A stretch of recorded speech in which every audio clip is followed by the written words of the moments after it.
Gynae চিকিৎসকের অনুপস্থিতিতে জামালপুর ২৫০ শয্যা বিশিষ্ট নকিবউদ্দিন হাসপাতালে প্রসবকালীন এক নবজাতকের মৃত্যুর ঘটনা ঘটেছে।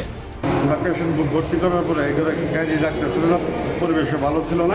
তারপরে ডাক্তার সেলিম স্যার, এই হসপিটালের মালিক যিনি, ওনার জবানবন্দি থেকে যতটুকু শুনলাম, ভিডিও রেকর্ড আমার কাছে আছে, উনি নিজে বলতেছিলেন যে আসলে রুগীটা ডেলিভারি হওয়ার মতো ছিল দেখে আমরা ডেলিভারি করার চেষ্টা করছি। ওয়ালটনের পণ্য কিনে জিতে নিতে পারেন নগদ ২০ লক্ষ টাকা। Double million offer, Walton fridge কিনে পেতে পারেন ২০ লক্ষ টাকা। রয়েছে কোটি কোটি টাকার নিশ্চিত উপহার। স্বজনদের অভিযোগ, উপযুক্ত ডাক্তার ছাড়া ভুল পদ্ধতিতে চিকিৎসা করায় নবজাতকের মাথার খুলি দেবে গিয়ে নবজাতকের মৃত্যু হয়েছে। বাচ্চা যখন খুলে নিয়েছি তখন এই হাতটা ভাঙা ৩ ইঞ্চি নিচে দেওয়ানো ছিল। এমন বাচ্চা আছে, আপনার মাথা দেখতে পারেন। তখন দেখলাম যে মেরুদণ্ড হাত মাথার আপনার এই স্কালটাই বাঁধে, স্কালটা বাঁধে। তার মানে নিশ্চয়ই ওরা ইচ্ছা করে মারছে, বাচ্চারে হত্যা করছে। এরকম বারবার করে বলা হয়েছে যে আপনারা যদি সিজার করার লাগে সিজার করেন, এরা ডেলিভারি করে সিজার করে নেয়। এটা তো ওরা নিজেরাই চেষ্টা করছে বাচ্চা ডেলিভারি করার জন্য। লাস্টে বাচ্চা ডেলিভারি করছে কিন্তু মৃত বাচ্চা।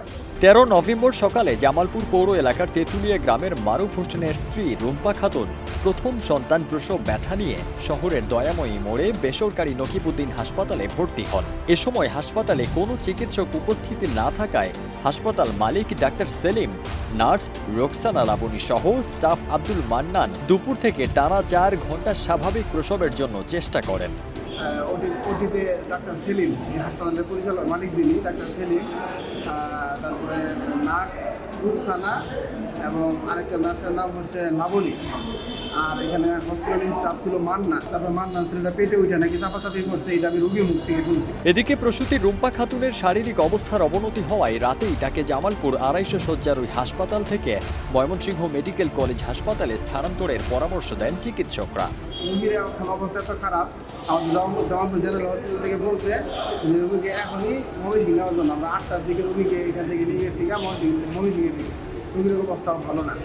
নকিবউদ্দিন হাসপাতালের কর্ণধার ডাক্তার সেলিম জানান, স্বাভাবিক প্রসবের সম্ভাবনা থাকায় রোগীকে ভর্তি করা হয়, কিন্তু হঠাৎ অবস্থার অবনতি হওয়ায় নবজাতকের মৃত্যু ঘটেছে। ফারদিন সানি, দেশ রূপান্তর।